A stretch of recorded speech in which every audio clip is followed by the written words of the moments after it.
quite a bit of a rattle, but it's not too bad.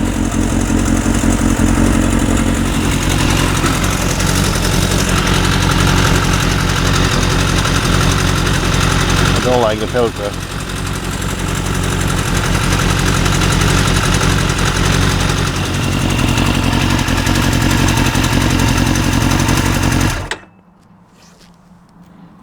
Okay, so this works. That's a bodge. The filter's horrible as well. I need to change oil on this. There's a leak on the rear caliper, but I've bled the brakes. It needs quite a bit, in all fairness, but it's not enough oil. Anyway,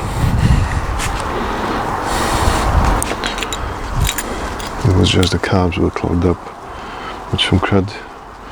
If you ever start with a bike like that, don't try to do too much at the same time, because you end up making things worse.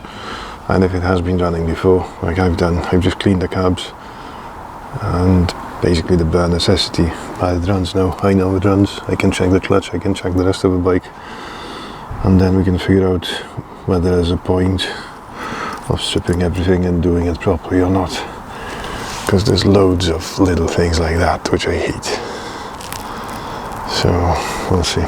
Tires are okay. Front and back Pirellis. Brakes are okay on the front. Back brake I need to do. I might just get a caliper, because it probably will be cheaper.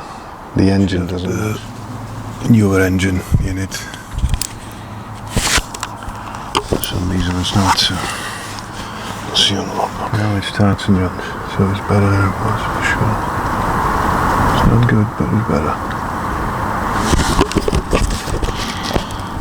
I'll see you on the next one.